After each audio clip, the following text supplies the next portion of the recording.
Just a minute. So, good morning, everyone.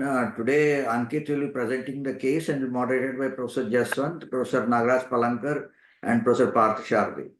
So, it's all yours, Jeswanth, Nagaraj, and Parthasarathi. Take over now. Jeswanth sir is muted. Yes. You can start presenting. Anik, you can start presenting. Yes.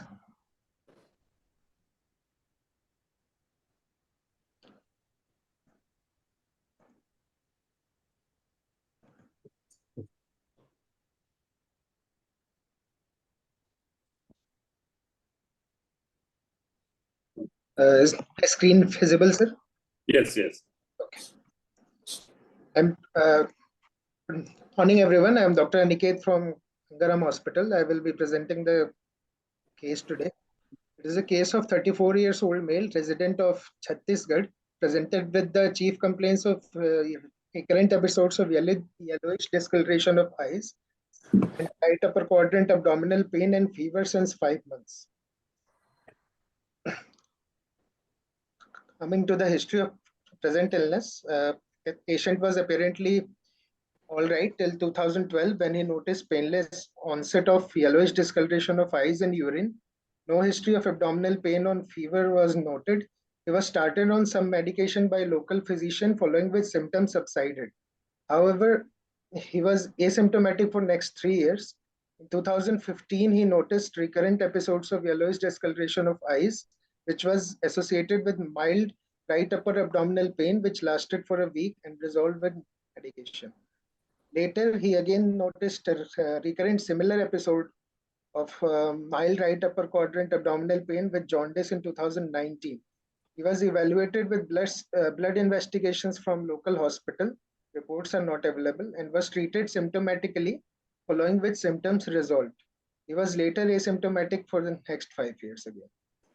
In January 2024, he noticed another episode of yellowish discoloration of eyes and urine, which was associated with severe right upper quadrant pain, with occasional radiation to back as well as low-grade fever. He was again managed symptomatically at local hospital with few intravenous and oral medication. He later noticed recurrent episodes of abdominal pain, low-grade fever, and jaundice every month in the next 4 months. He was evaluated with imaging in April 2024 and later referred to a tertiary center. I would like to know any history of any endoscopic or percutaneous intervention procedure and before the admission here. At present, there is a complaint of pain in the right upper abdomen in the past 15 years, which is non-colicky, continuous, moderate, severe in intensity, radiating to upper back and not related to food intake. No aggravating factors, relieved by over-the-counter painkillers and antibiotics. He also has intermittent episodes of fever associated with chills and rigor, about 1 to 2 episodes in every 5 days for last 15 days. He also complains of yellowish discoloration of eyes and skin for the past 10 days, which is progressive, associated with generalized itching, high colored urine, but not with clay colored stool. History of loss of weight is also there of about 4 kgs in last 2 weeks, from 68 kg to 64 kg. There is no history of any GI bleed, no history of loss of appetite, no history of nausea, vomiting, chronic intake of any drugs, no history of blood transfusion, abdominal distension, altered bowel habits, steatorrhea, no history of shortness of breath, cough, and history. I would like to know any history of easy visibility here. Past history, recently diagnosed diabetes mellitus about 6 months back and on oral medication. No history of any other comorbidity, no history of any previous surgery. Family history is not significant. Personal history, sleep normal, appetite normal, mixed diet, no addiction. Bowel and bladder habits normal and regular. I would like to know the socio-economic status also here. Summary, 34 years male with recurrent episodes of jaundice with pain, right upper quadrant associated with pruritus, intermittent fever with chills, and a recent onset significant weight loss. My first differential will be a choledocholitis, And I would also like to keep an alternate diagnosis of malignancy, bile duct malignancy, cyclic cholangiocarcinoma. So any other diagnosis? But I would like to keep these two only on the. Okay, right. What is a choledocholithiasis? Sir, first in the favor of the in choledocholithiasis is the prolonged history since 2012. So the history is over 10 years. It is more in favor of a benign etiology. And second possibility is the intermittent jaundice. In between the episodes, there is complete resolution of jaundice without any intervention. That is also in favor of a choledocholithiasis. And second possibility I would like to keep due to the recent onset of significant weight loss and also the recent onset type 2 diabetes mellitus. These two findings are more in suspicion of a malignancy. Niket, why should a 34-year-old develop choledocholithiasis or cholangiocarcinoma? Sir, probably due to the long-standing illness, due to the long-standing some pathology, it may give rise to the recent onset malignancy. See, the history is going on for almost 12 years now, isn't it? Yes, sir. So there is recurrent history of jaundice and then what looks like cholangitis. Yes, sir. And of course, you're thinking in terms of CBD stones, choledocholithiasis, but what condition can cause recurrent choledocholithiasis? Sir, it can be oriental cholangiohepatitis. Recurrent pyogenic cholangitis can be a cause. And second, choledochal cyst in this age group Yes, can also be a cause. yeah. So Niket, those two are, sorry, please finish up, Nagaraj. no, Dr. Parthasarathi. No, those two conditions I think should come earlier in differential diagnosis. Choledocholithiasis may be just be an effect here. Aniket, would you want to consider any medical causes for this history? Can it be Sir, viral hepatitis? sir, viral hepatitis cannot proceed with the, so much recurrent history, sir. And it is usually associated with some prodromal symptoms like malaise. Chronic viral hepatitis, like hepatitis B, can it come recurrently with jaundice and subside without medication?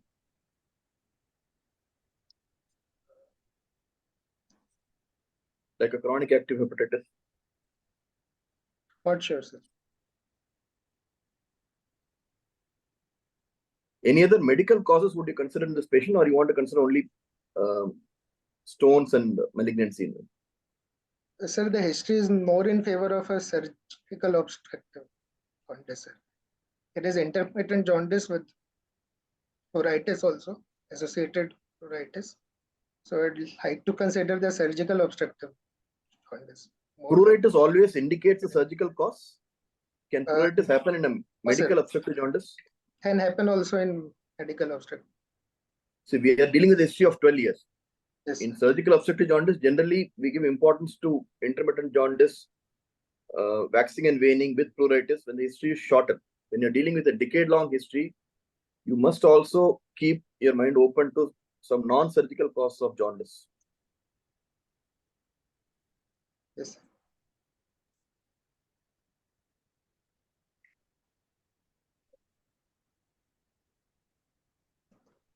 So can it be some primary sclerosing cholangitis? Sir, that can also be a possibility, sir, but it will be difficult to tell based on the history, sir. Why do you say history is, isn't history important when it comes to diagnosis of primary sclerosing cholangitis?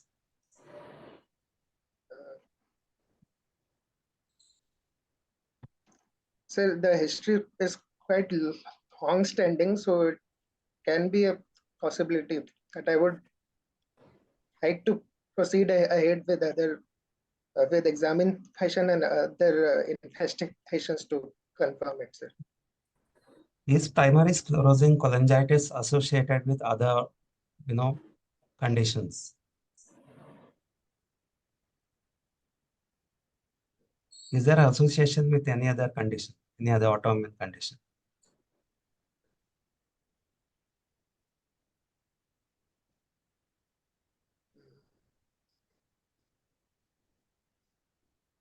Is it associated with ulcerative colitis?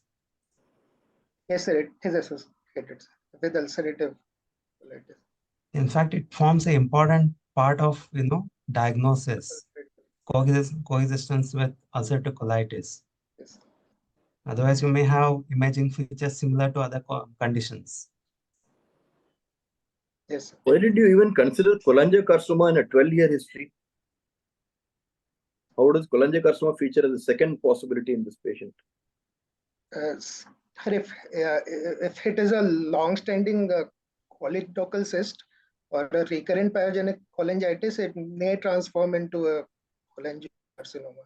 It's such a long duration of course. What in the history is favoring the malignant change in this patient? Sir, recent onset weight loss, around 4 kg in 2 weeks. Can weight loss happen because of poor appetite due to jaundice itself?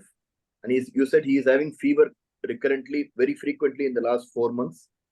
There is jaundice. That itself can explain the weight loss.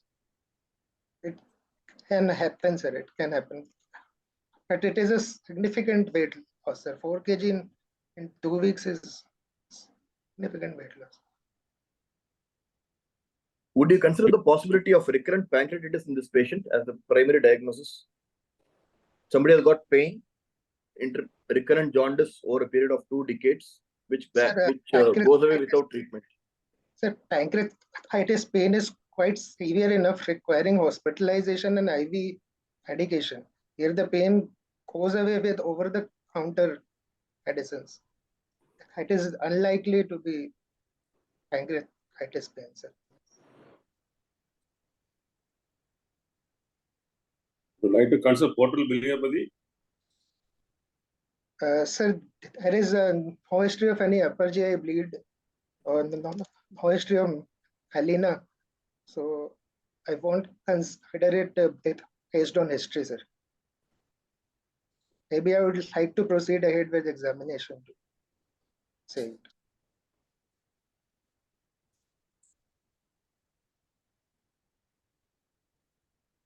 Okay, go to examination. Coming to the general physical examination, patient is conscious, oriented, moderately built and nourished, having an ECOG status of 0, BMI of 23.5, weight 64, height 165, breath holding time is 31 seconds, is afebrile, pulse rate is 79, BP 120/70, respiratory rate 17, ictus is present, no pallor, cyanosis, clubbing edema, no generalized lymphadenopathy, no signs of liver cell failure. No signs of dehydration or malnourishment is there. On inspection, abdomen is scaphoid with umbilicus central in position and inverted. All quadrants of abdomen move equally. No scars, visible peristalsis, skin nodules, engorged vein. No fullness or visible lump, hernial orifice, no visible cuff impulse. No renal angle fullness. I would like to know any scratch marks or bruises present on inspection. Palpation, abdomen is soft, non-tender, spleen and liver are not palpable. No any other palpable lump. Hernial sites, no palpable impulse. Percussion, liver dullness seen in upper border of fifth intercostal space. Liver span along the right head clavicular line is 13 centimeter. Flanks appear tympanic. Auscultation, normal bowel sounds heard, no brewery or venous hum. On DRE, perineal skin is normal sphincter tone. Glove stained with yellow stool is present. Respiratory system, normal vesicular breath sounds heard. Bilateral air entry is equal. No crepitations or other added sounds. CVS examination, S1, S2 normal, no murmur. CNS examination, higher mental functions normal, no focal neurological deficits are present. So to summarize, 34 years old male patient with recurrent episodes of jaundice with pain, with right upper quadrant associated with pruritus, intermittent fever with chills, and recent onset significant weight loss. Clinical examination didn't really reveal any significant positive findings. I will like to keep the same differential diagnosis, choledocholitis, and an alternate diagnosis of cholangiocarcinoma here also. So you don't want to consider recurrent primary cholangitis, colorectal cyst and all, huh? Sir? You don't want to consider RPC and colorectal cyst and all. Sir, RPC and cholangiocarcinoma cyst are more. I will be able to diagnose it more on the imaging, sir, than the history and examination. So you want to consider second option cholangiocarcinoma. Yes, sir. Based on history of weight loss and prolonged history, sir. 12 years history. So totally this is suggests cholangiocarcinoma. Sir, if there is a possibility of choledochal cyst or recurrent pyogenic cholangitis, it may lead to the transformation to cholangiocarcinoma in such a long-term history, sir. Aniket, your contention that you need imaging to diagnose cortical cyst and recurrent pyogenic cholangitis. I don't agree with it because see many conditions you need imaging and investigation to diagnose. Yes, But when it comes to making a diagnosis at the end of history and suspecting conditions, you can make a say cortical cyst certainly should be considered because recurrent jaundice is a feature of adult cortical cyst, right? okay, sir. Okay, sir. Like say for example, if a child has GI bleed, obviously unless you do an imaging, you will not be or a scan, not be able to make out amicus diverticulum, right? But that doesn't mean that it doesn't come in the differential diagnosis. Okay. Okay, sir. Okay, so why should somebody develop recurrent corticolithiasis, at least based on the history? Okay. Right? Yes, sir. So cortical cyst, recurrent pyogenic cholangitis should be considered here as a differential diagnosis. Yes.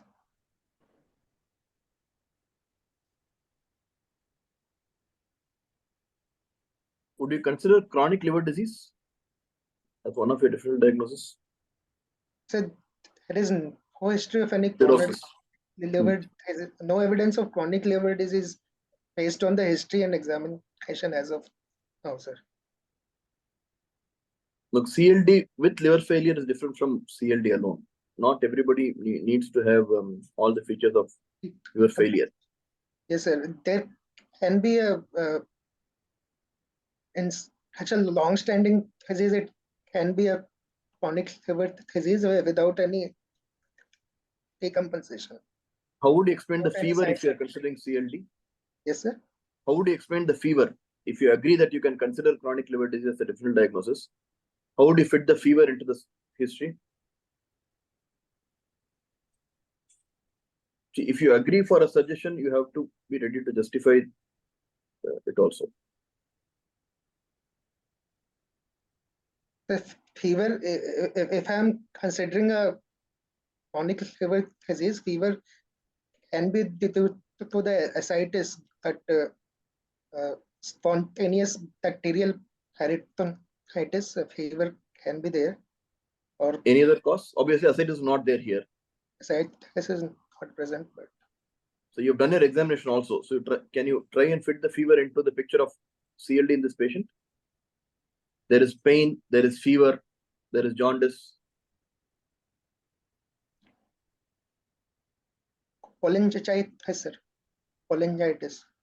How common is it for CLD patient to develop cholangitis? I'm not sure. Is there any complication of CLD which can cause pain, fever?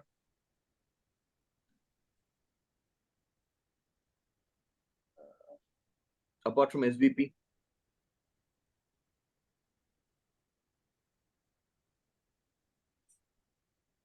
portal vein thrombosis can present this Yes, with this picture. portal vein That can thrombosis. happen in a CLD. Yes, sir. It can happen in it. Can cause pain and fever.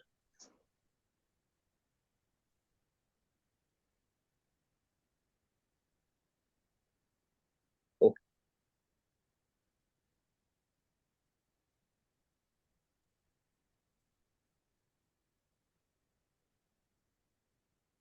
So how do you like to proceed?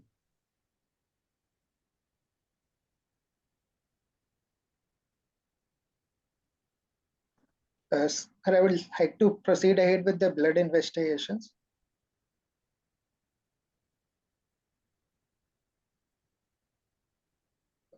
So hemoglobin is normal, white cell counts are also normal, and platelets is for 4 lakhs, slightly in a higher range.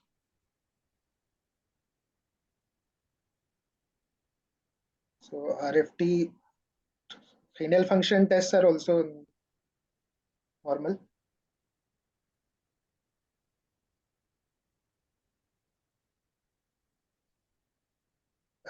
Coming to the liver function test, bilirubin is 4.6 raised.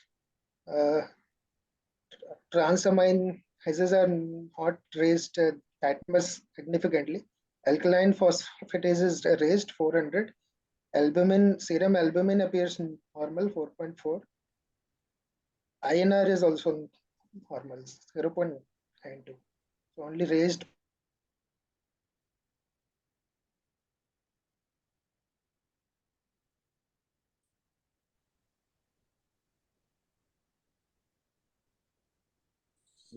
We lost audio. Hello? Aniket?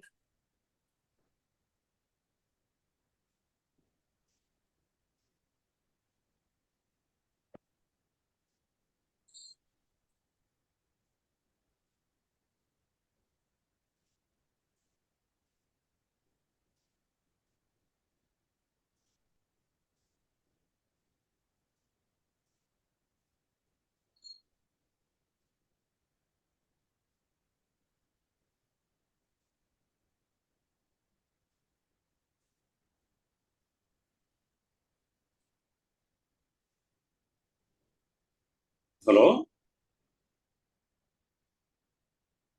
I think he's trying to log in again. Okay.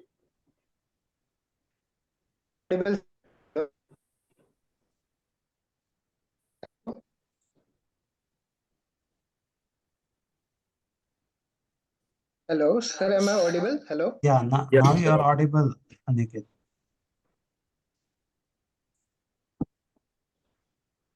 Yes, sir. So here, sir, the bilirubin levels are increased and increase in alkaline phosphatase levels are here, sir.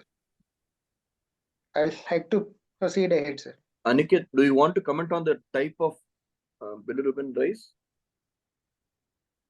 What type of hyperbilirubinemia is there in this patient? Sir, indirect bilirubin is raised. Logged out again.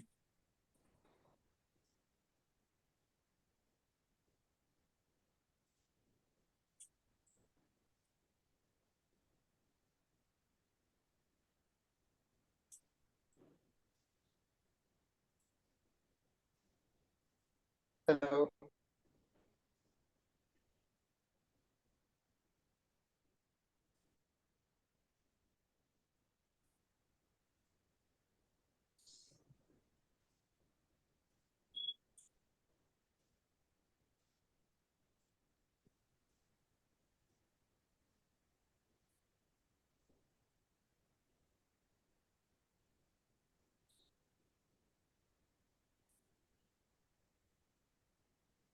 Hello, sir. Good morning, sir. Hello. Yes, sir. This is Jeswanth Yes. from Aniket is there. Hello. You can hear you, right? Yeah. Go ahead, Yes. Aniket. Yes. Sir, here the indirect bilirubin is raised more than the direct one, sir. So, Is it fitting with our clinical suspicion so far? oh, sir, it is not fitting. As far as of today, it was obstructive jaundice, so the direct component would have been raised. The raised alkaline phosphatase is fitting, sir, in favor of obstructive jaundice.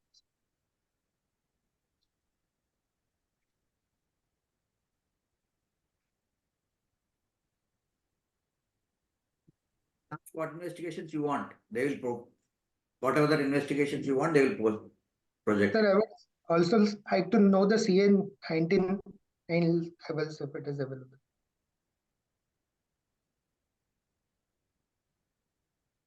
So CA19 level is raised 308.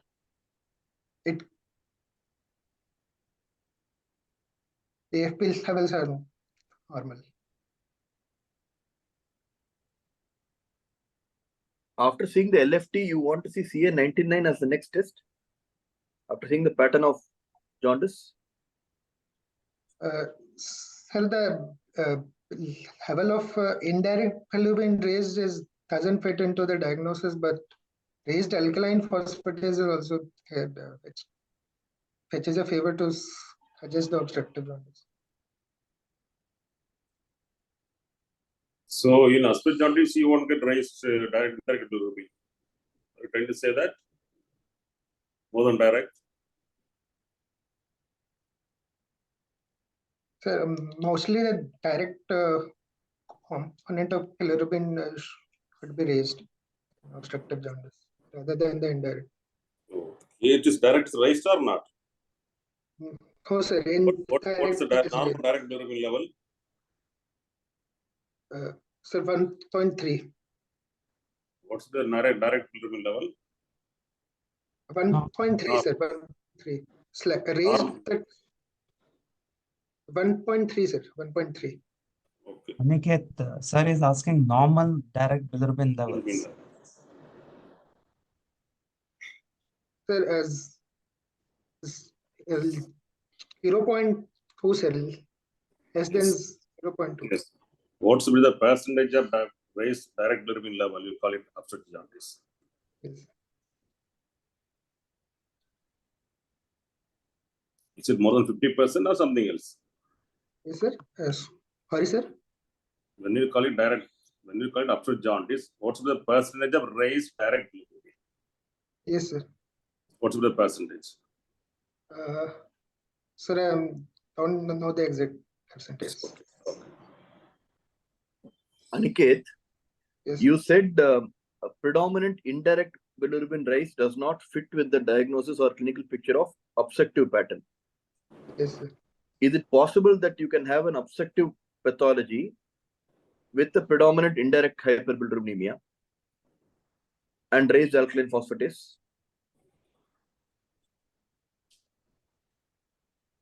Sir, viral hepatitis can cause it. No, we are talking about obstructive pathology. Viral hepatitis is not obstructive pathology.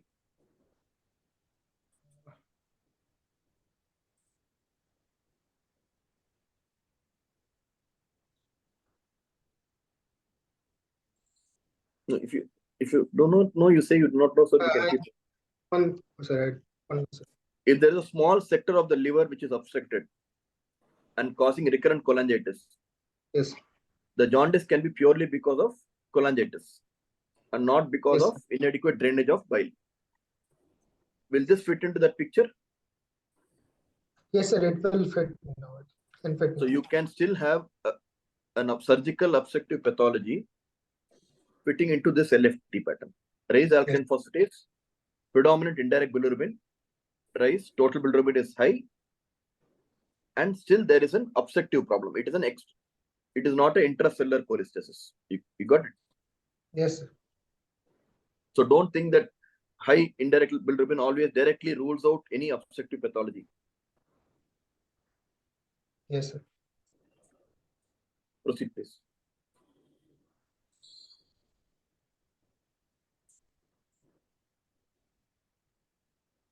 What next do you want? Sir, next I would like to.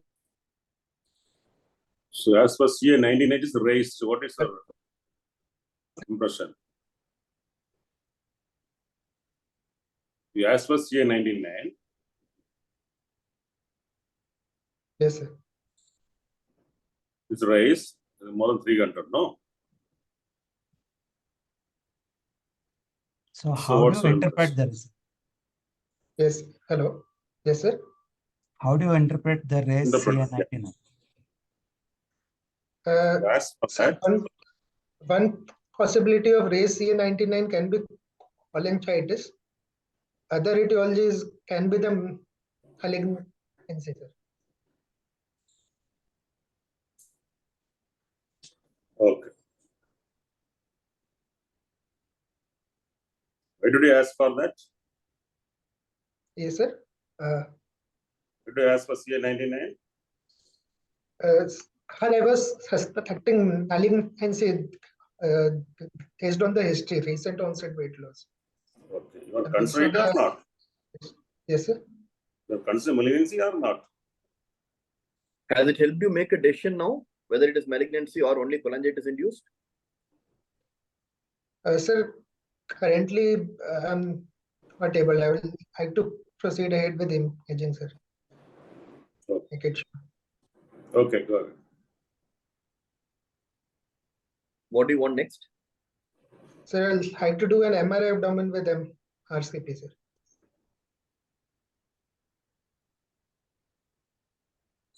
Anything you directly want to go for MRI? Ultrasound abdomen. First of all, an ultrasound abdomen based on. Yeah. So the ultrasound of 12th of April shows liver atrophied right lobe with hypertrophy of left lobe. Normal contour, echo texture, mild IHBRD of right lobe with few tiny echogenic calculi and biliary radicals. Few ill-defined hypoechoic area in the right lobe of liver, resolving cholangitic abscess. CBD is 5 mm. The diameter appears normal. Portal vein is normal. Gallbladder normal. No calculi with normal wall thickness. Pancreas normal in size and contour. Parenchymal echo texture is normal. Rest spleen is normal. Kidney normal. No ascites. What do you think it is after the ultrasound?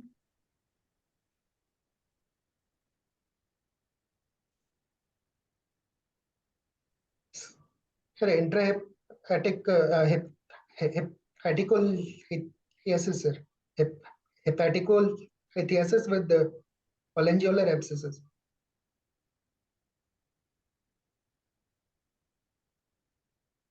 Can it be What? anything else? It can be intrahepatic cholangiocarcinoma in the right rectal system, sir. Then you said intrahepatic cholangiocarcinoma. Is there any feature of mass in the liver on the ultrasound? Sir, there are no features as such of the mass. And there is an atrophied right lobe. Can it be a hilar cholangiocarcinoma or a perihilar cholangiocarcinoma? Sir,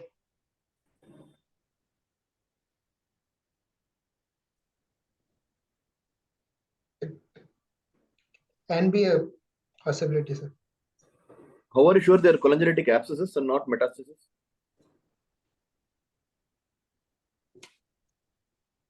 Ultrasound doesn't rule out everything, na? Yes, sir. It is. It hasn't ruled out, sir. I have to confirm it if it is an abscess or metastasis.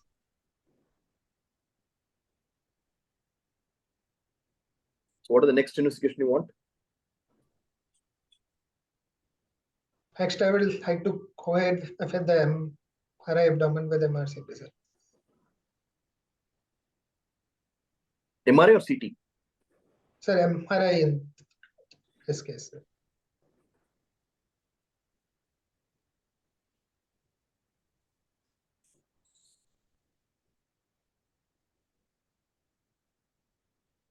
And we zoom it out. Sir.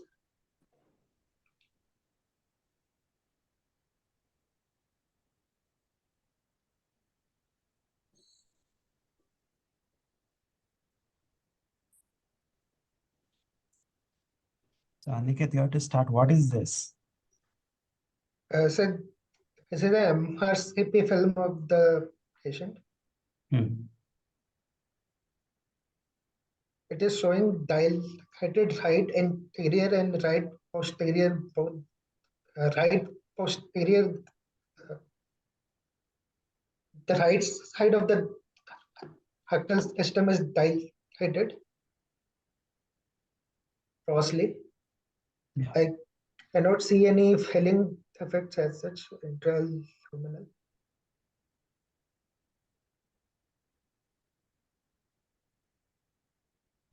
The left side of the ductal system appears normal. The CBD is normal, appears normal in course as of now. There is a mild appears normal in course. The pancreatico-biliary junction also appears normal.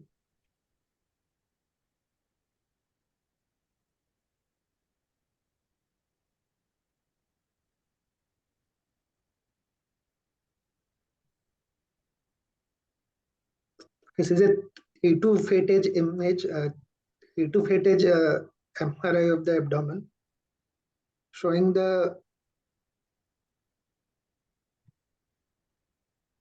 atrophied right lobe of the liver.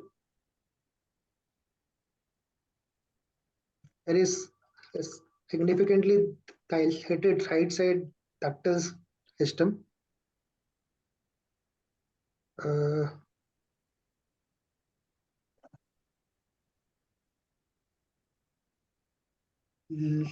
Left side of the liver appear hypertrophied.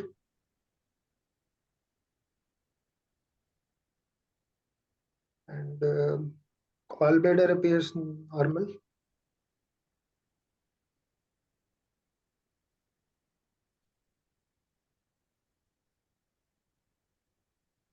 And there is some T2 hyper intensity is noted here, mostly in this uh, segment 6 or 8.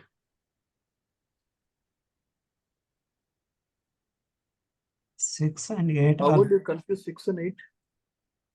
Not 6, it is posterior segment.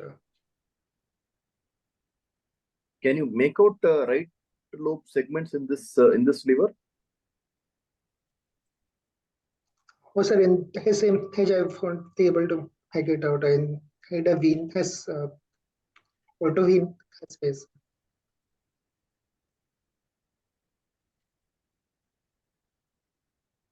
how do you divide the liver segments, Aniket, based on imaging? Sir, first of all, it is divided based on the anterior and posterior, based on the uh, bifurcation of the portal vein, and then into the medianal lateral sectors based on the hepatic veins. Okay. So with this imaging, are you able to clearly make out the segments? No, sir. No, Okay. sir. But it is Yes. true that, one can, approximately say that, the right posterior segments are or it can be the entire right lobe, which is atrophic, right? Yes. Yes, sir. But you should say that, you'd like to have better images to be sure whether it is, the entire right lobe, which is atrophic, or just the right posterior segment. But then you have an MRCP here, right? Yes, sir. Which is showing both right anterior and right posterior segment, which is dilated, isn't it? Yes, sir. Anything else apart from the ductal and the volume distribution? You look for stones.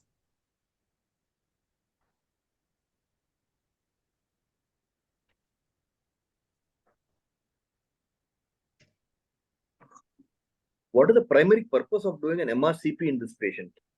The purpose is not to comment on the volume distribution because this is not the test for that. So what exactly are you looking for when you do an MRCP? What's the primary aim? So anatomy of the ducts, sir. Anatomy of the? Ducts. Bile duct anatomy. So you want to know which ducts are dilated, and second, what is the level of obstruction? Yes, sir. So you told the right side ducts are dilated. What is the level of obstruction? So level of obstruction appears to be at the secondary confluence of the right ductal system. Sir. Meaning, the right duct is normal. So right duct is dilated. It appears at the confluence of the right anterior and posterior. Sir. No. When you say right duct is dilated, then the obstruction is upstream or downstream? It is towards the hilum or towards the periphery of the liver? So it is towards the hilum, sir. Towards the hilum, but it is not involving the hilum as the duct is normal. So it is primary confluence or secondary confluence? The obstruction is towards which confluence? Towards the primary confluence, sir. Towards the primary confluence.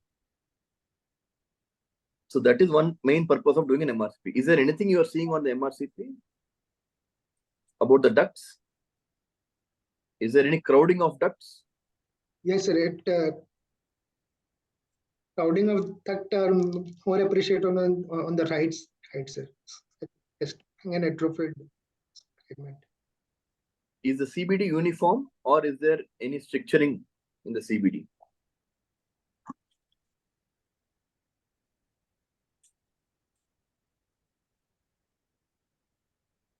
So proximal CBD is narrowed. Proximal PhD. And down? That is this down. It is appears as normal, sir. So these are the things which will have management implications. And this is all you can actually glean from an MRCP. If you try to comment on the segments, atrophy, hypertrophy, and all these things on MRCP, you may be erroneous because you don't have the landmarks to say that. Are there any filling signal voids in the left system? Even though the duct is not dilated, are you able to find out any stones in the left system? You have to look at the axial images to say that.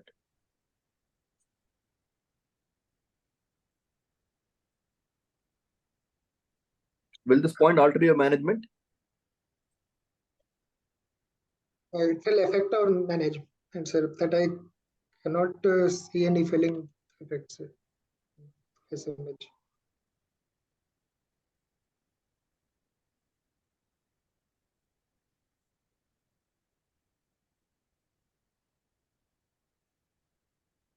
I cannot appreciate any filling effect in the left system, sir. What is your impression based on the MRCP? Simply the hilar cholangiocarcinoma. That type 3 hilar.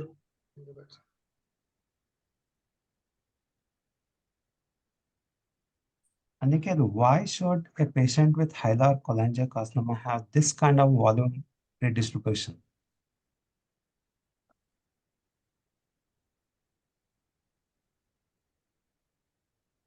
So it may cause the blockage of the ductal system, anterior and posterior, causing the atrophy of the right lobe.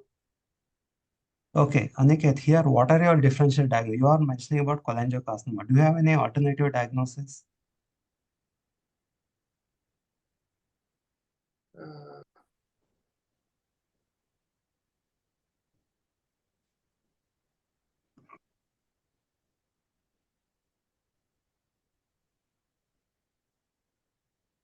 I cannot think of any alternative, sir.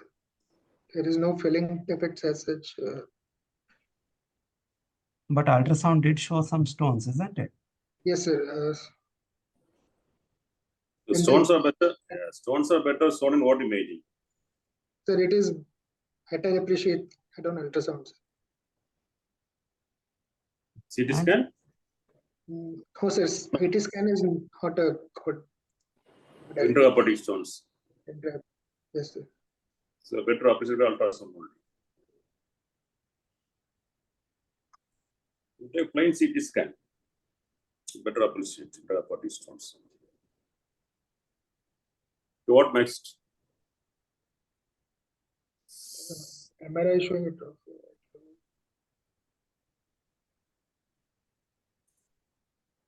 So next I would like to aspirate this 1 into 0.8 into 1.4 centimeters election. That is the likely showing abscess and handed for the cytology.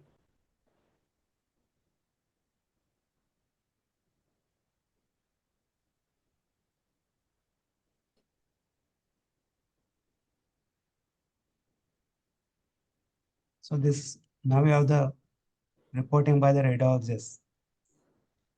Right.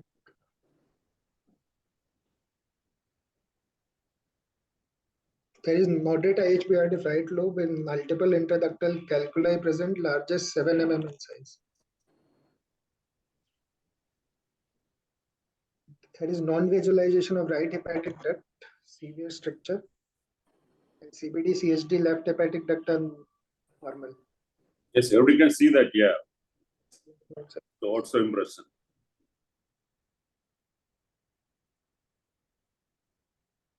So first impression will be the hepatoichthysis, sir. Hepatoichthysis with cholangitic abscess. So what next? Sir, I will like to aspirate this cholangiolar abscess and it for FNA to rule out if it is abscess only on some metastatic deposit.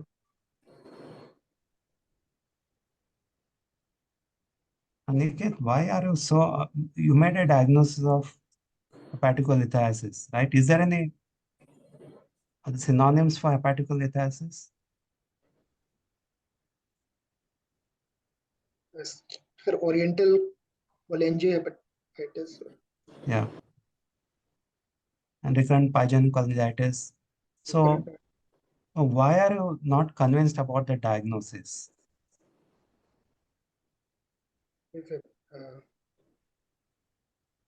You are talking about metastasis. Okay, so you come back to the question again. Is it possible to have this kind of volume redistribution in hilar cholangiocarcinoma? And if it happens, in which condition? It's definitely not biliary obstruction, because the duration of obstruction is not that long-standing enough to cause, recurrent cholangitis, atrophy, hypertrophy of the surrounding segments. There's some other reason why you get hypertrophy and atrophy in patients with hilar cholangiocarcinoma. Aware of it, sir.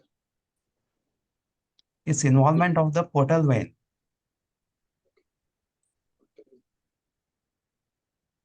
Okay, sir.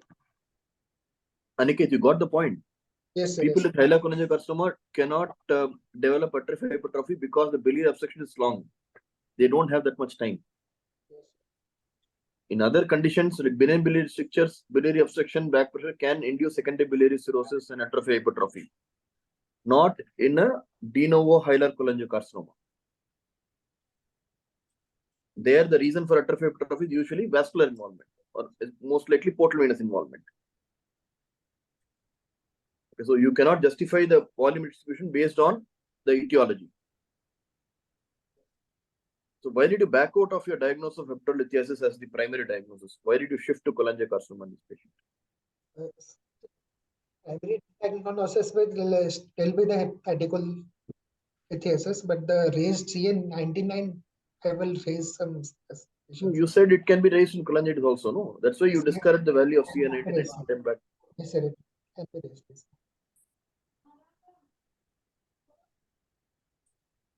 And also, You want to do something else? yes, sir, I will like to go ahead with the diagnosis, sir. Recurrent pyogenic cholangitis. I would like to go ahead with my diagnosis, recurrent pyogenic cholangitis. Is there any other diagnosis you want to consider apart from RPC and cholangiocarcinoma?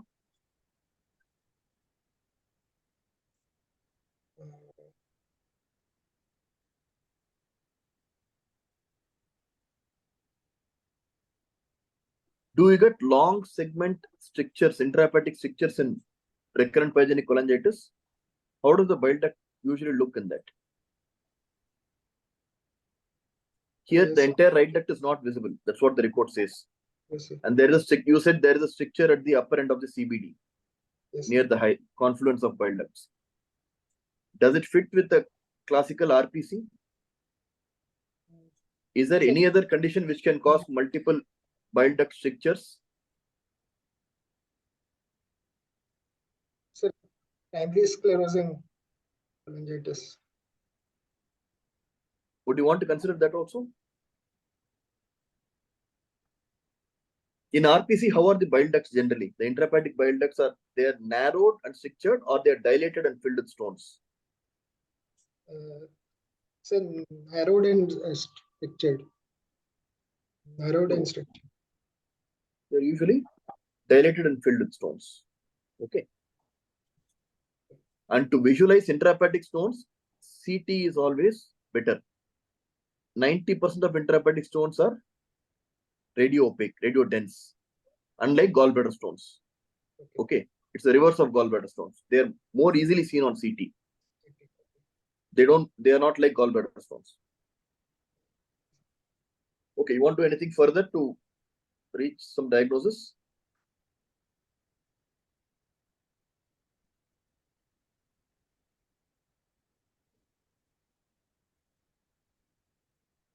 You have to decide, no? What next? You want investigation or you want to go for treatment directly? Those find some autoimmune markers to rule out the primary sclerosing cholangitis. Apart from primary sclerosing cholangitis, is there any other autoimmune condition which comes to your mind? Structuring lesions.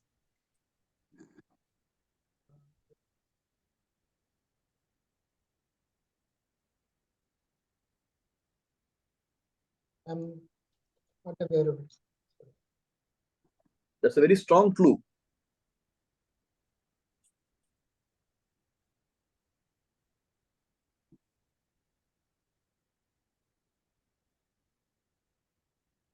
Do you know of any autoimmune cause of pancreatitis? IgG before this. Can it also affect the liver? Yes, sir, it can affect the liver. So IgG.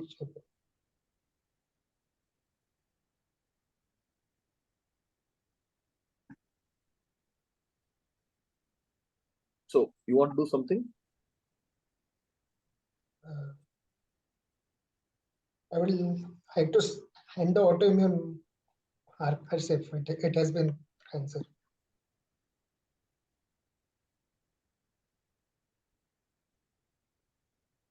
We have the IgG4 level. So it is within the normal range.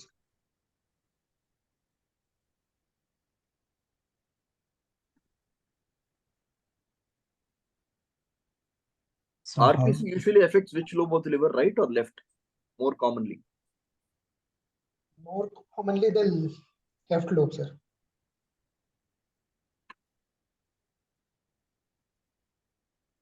Any reason?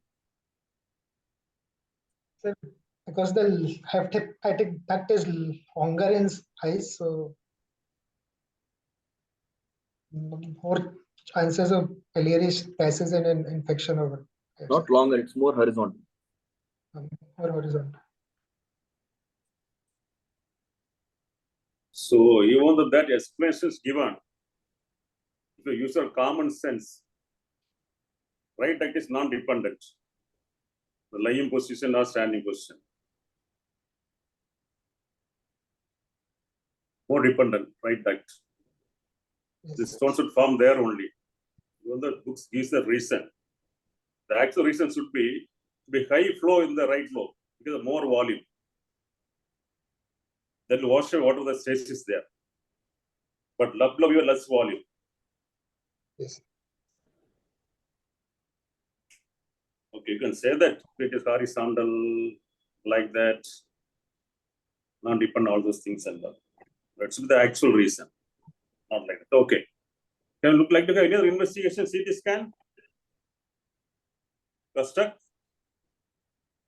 I would Can like you to see run a the CT? CT scan to plan my management. Hello, CT scan, please.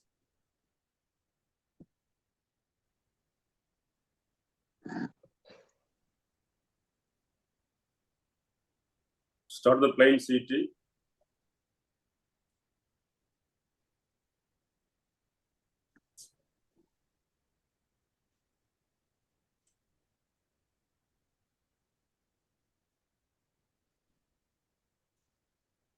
This is an on contrast cancer of the chest and abdomen, or chest and abdomen.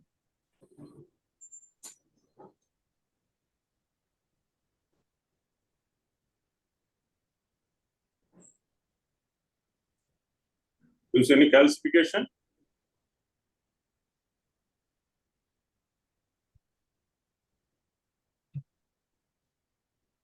So some calcification can be seen on the right side of the Okay. sir. The right side, the duct also appears dilated. Some hypoactivity. Septal calcification are there, yes. Yes, sir. And some hypoattenuated lesions can also be seen on the right anterior or posterior segment of the liver. Probably a cholangiole abscess. As such, there is no ascites. No other lesions can be appreciated on the plain scan. There is See the pancreas?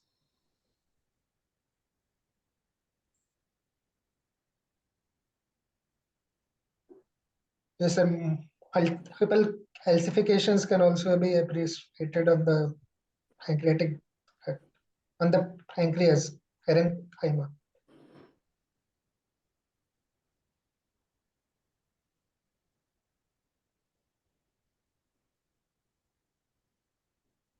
The next.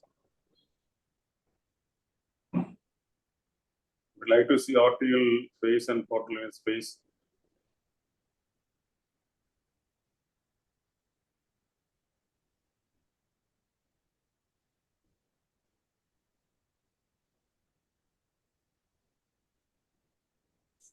Can you proceed with the other phases? Yeah.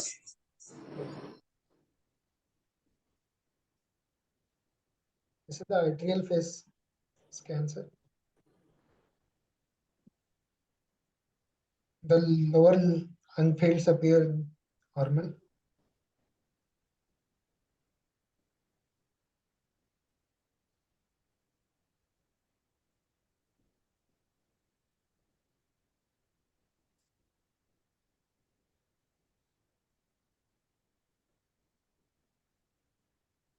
IHBRD can be appreciated more on the right side.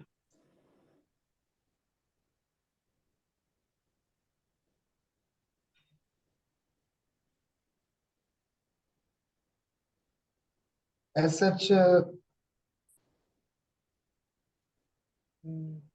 other hypertensive lesion can be appreciated on the liver, on arterial phase.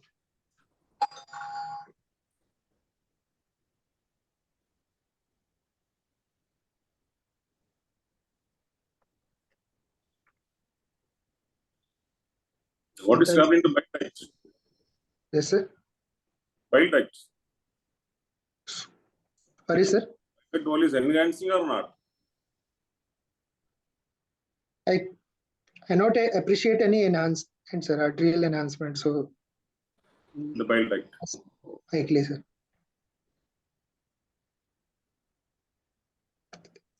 A spleen also appears enlarged.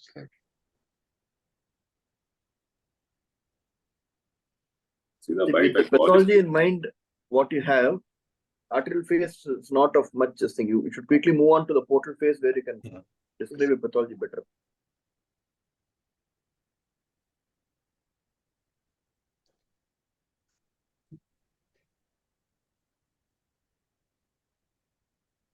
This is the portal phase, sir.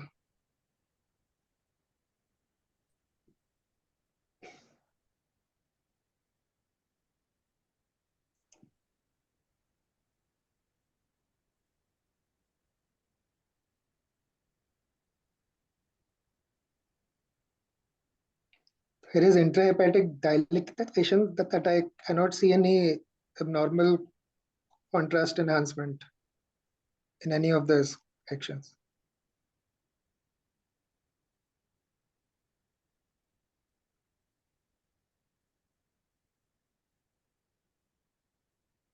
Keep reading the CT.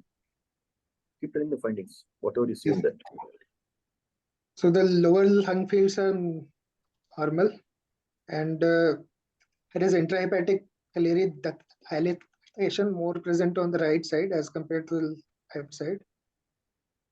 Portal vein appears normal, no evidence of any thrombus. Gallbladder slightly distended, otherwise it appears normal. The left lobe of the liver, right lobe of the liver is hypertrophied, more on the with widened fissures.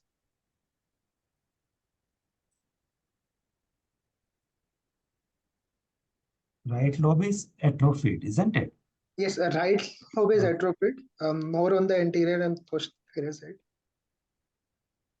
with widening of the fissures.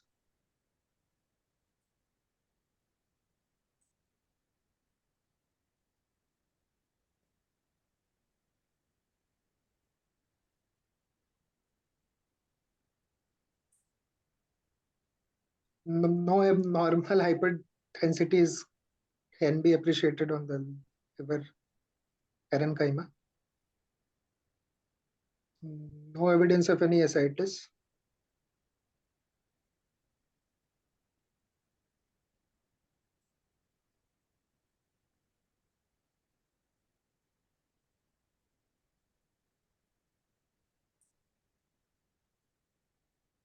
The caudate lobe also appears hypertrophied.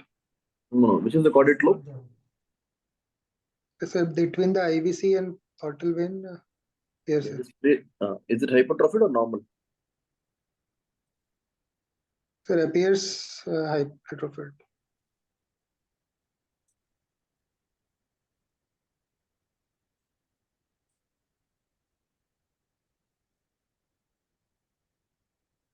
So what is our diagnosis now? So my diagnosis with the I will proceed ahead with the intra ichthyosis of the right side ductal system.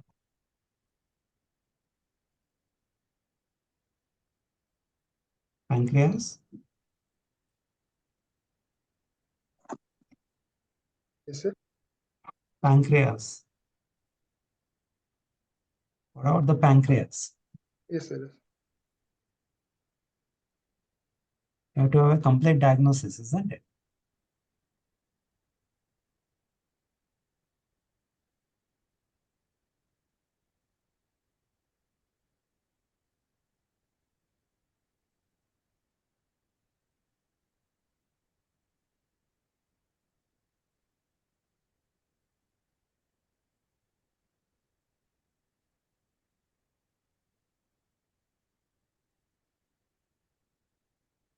Sir, multiple intraparenchymal calcifications can be appreciated on the pancreas.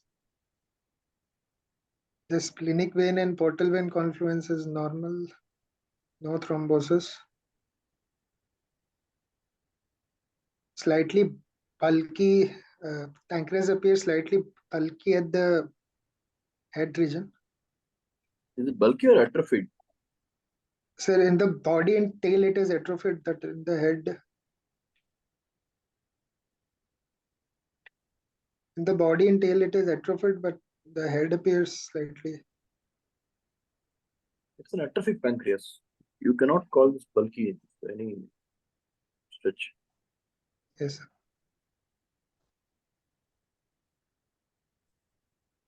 Atrophied pancreas. So what is the diagnosis now?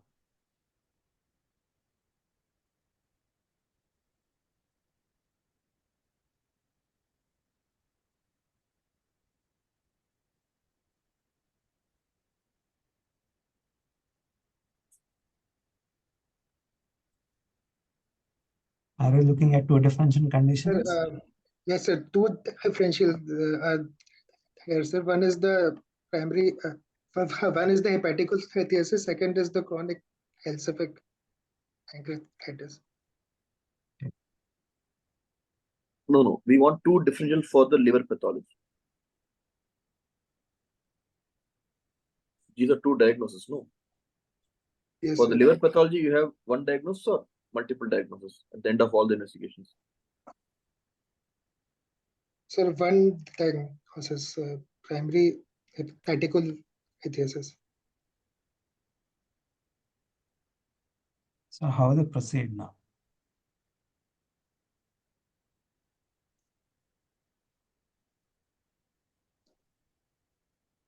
Sir, since first of all the patient is in cholangitis, I would like to consider some drainage procedure in the form of ERCP stenting. And first of all, control this sepsis of the patient with the Yes. Is ERCP stenting the first line of treatment in this patient? So first of all, the cholangitis has to be taken care of. Drainage procedure. Which system you want to drain? Right side, sir. Right side cannot be drained by the ERCP. So how will you decrease the infection by ERCP? Right What side. is the patient's total leukocyte count? Sir, it is normal, all those 6,000. SGOT, SGPT. It is also normal. So is he in any sort of severe cholangitis now? Oh, sir, it is not of a severe cholangitis, only mild cholangitis I am suspecting. So the question again is drainage Based on fever necessary? and raised diarrhea.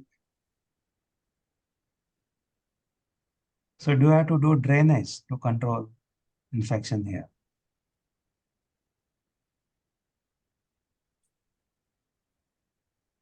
In the mild cholangitis, cannot require. It can be managed with IV antibiotics and fluid.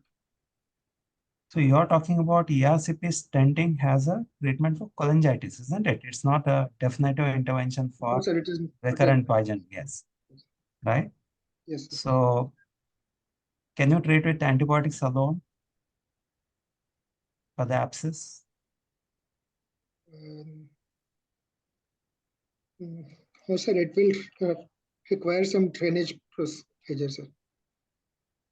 It will require the right side has to be drained. It can be done via the ATBD catheter by placing the ATBD into the right side of the rectal system. What is the definitive plan for this patient?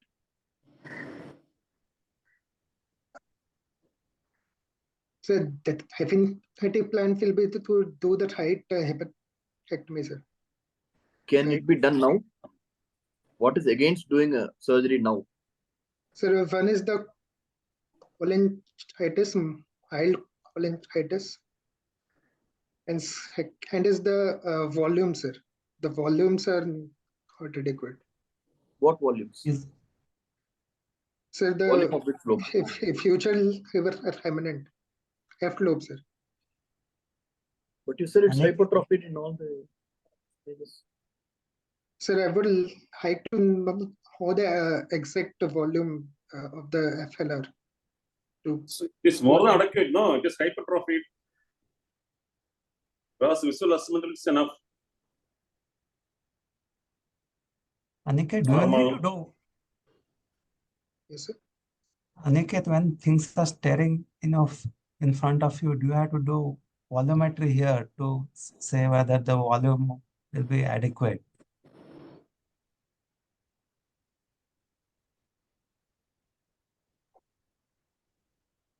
Yes, sir, the F lobe is hypertrophied, so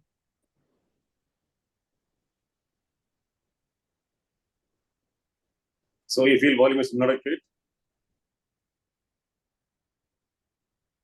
if the volume is inadequate, I would like It's to increase the hypertrophied. volume. No, Yes, sir. it is hypertrophied. Yes, sir, it is It hypertrophied, is so the volume less appears atrophic. adequate, The but bag of pus.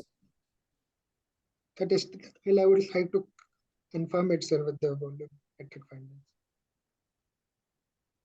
Aniket, you will not get a more favorable remnant liver than this. A long-standing problem has resulted in atrophy, possible some portal vein attenuation as well on the right side. Okay, so the entire liver right now is based on the left lobe. Okay, Yes, sir. so right hepatectomy will have no functional consequence here. Yes, okay. So the bile duct is right bile duct is narrowed and thickened and enhancing. Yes, sir. What will you do?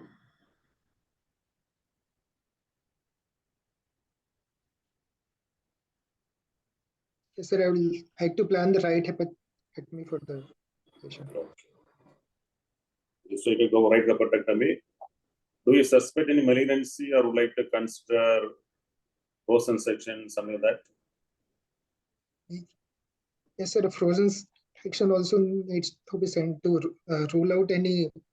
Or would like to rule out pre-operatively?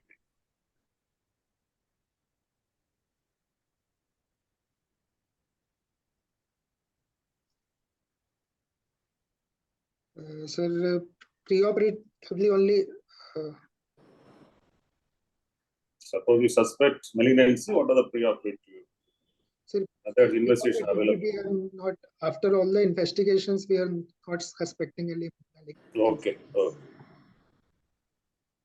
But if suppose you were suspecting, was there any other investigation which could have thought in terms of? Sir, cytology, sir. Fresh cytology via years. Is there anything more, more accurate, more recent than just a blind ERCP and Rushings?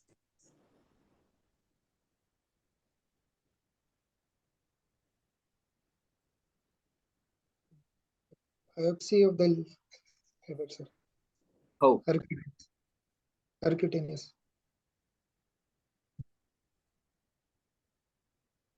Aniket, you also said the hilum also is involved. The right duct is completely not visible. So is it only a right hepatectomy you are planning or something else? Assuming it is not malignant. You are not suspecting malignancy. There is no enhancement of bile duct. In right hepatectomy, do you do a biliary drainage? Do you do a HJ? Yes, sir. We do not usually do an edge, sir. So right In this way, hepatectomy with the restriction of the hepatic duct, sir. They will be doing the hepaticoaguloscopy with the left side of the ductal system. so the operation name is different, na? You cannot just say it's only a right hepatectomy. Yes, sir.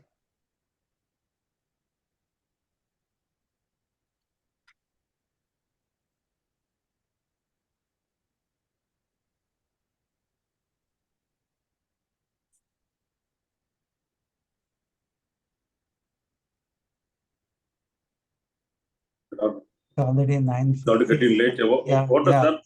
Yeah. So what was done for this patient? Pradeep sir? Sir, Pradeep sir has been washed up for a case, sir. So this patient we have sent with IV antibiotics we have treated. So his fevers has subsided, and we are planning for right hepatectomy after 3 weeks, sir. Okay.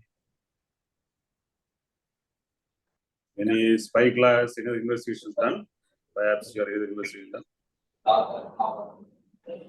No, sir, it is not done. So there is a suspicious stricture at the right hepatic duct.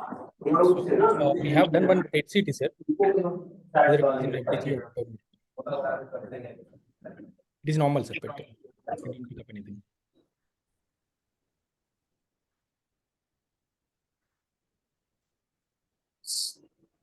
So it's already 9:17. So So we'll take the inputs of Yeah. other faculty. From other yeah, other faculties. What Partha? Like Sir, to yes, say sir. Sir? Like to say something? Listen, no.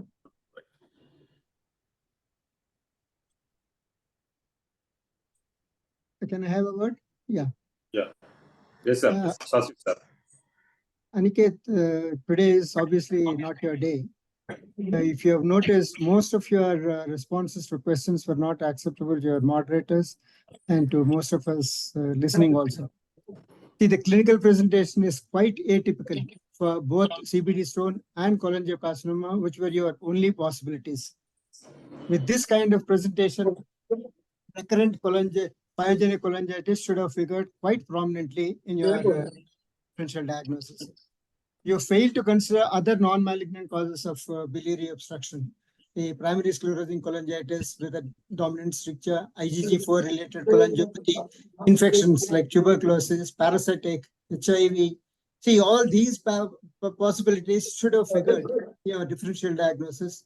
I think you should concentrate on these. Your MR interpretation also leaves much to be desired. And then even your treatment options did not speak really high of your clinical judgment. Overall, I'm sorry, it ended up quite unsatisfactory. But be sportive and concentrate on all these areas which have shown up in this 1 hour. And these are the comments I thought I should make.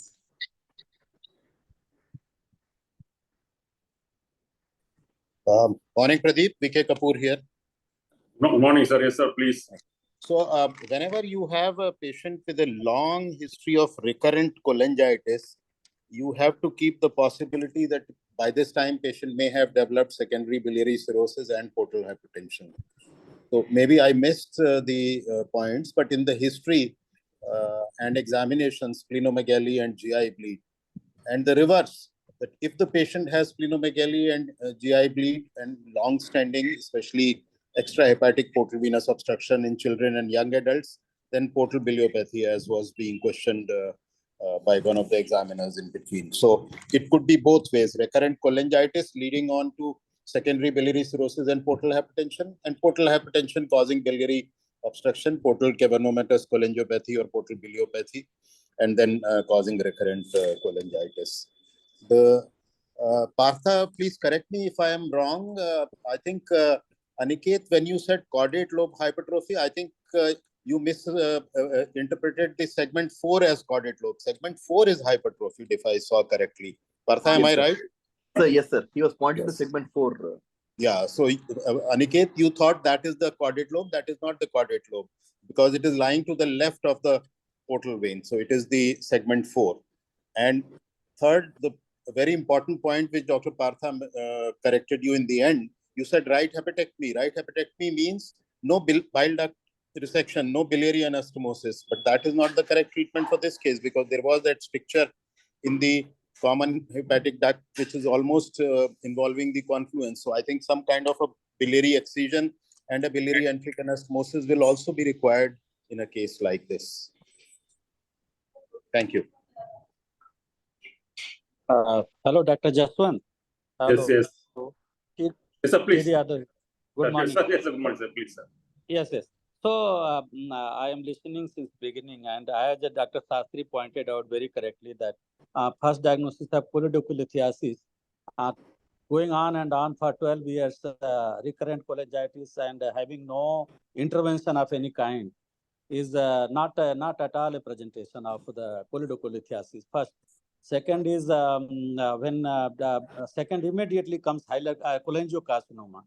So cholangiocarcinoma for so many years, either he could have said that something because only 2 months history of weight loss he was taking as a gospel truth, which is also to me not looking acceptable, and that's why other causes which might have been intrahepatic, which came later on, was the first diagnosis. I mentioned in my chat also that other benign conditions like IgG4 related, like intraepithelial neoplasia, like some adenomas of bile duct, which might produce, but intrahepatic also, that in our country and especially people coming from the hilly area, you find this RPC as a very important differential diagnosis. And more so, then when somebody asked me what is the next investigation after the LFT, and then the boy said that I will do a CA99 level, which is not acceptable at all, because you have not met your diagnosis. So one simple ultrasound. Then after Dr. Partha said that he said immediately MRCP, which is also, again, you don't know anything, and then you are going for MRCP. You might need only CT scan. So ultrasound came very late after MRCP. That is also very, very difficult to accept. And then multiple things have been said, but we have to keep in mind the natural history, clinical history is very important, and interpretation is also equally important. And when you are seeing abdominal examination having no finding at all, then at least your differential of cholelithiasis coming like nothing in the abdomen for 12 years, cholangiocarcinoma for 12 years could not have been one of the differential. So I think this is what is I would like to say. Thank you.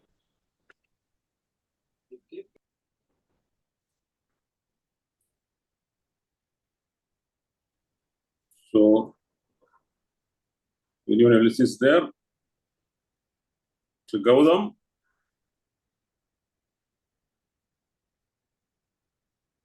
Dr. Gautam? Yes, sir. Yeah. Would like to say something? No, sir. No, sir. Okay, Gautam. So, Parthasarathi said today is not your day. But you celebrate your failures and shortcomings. Go ahead. Do better next time. These things can happen. Better prepare next time. So Nagaraj sir, Partha. Yeah, I mean, we'll close this. They Yeah, can close. we'll wind up, sir. Yes. Thank you, sir. Thank you. Thank you. Thank you.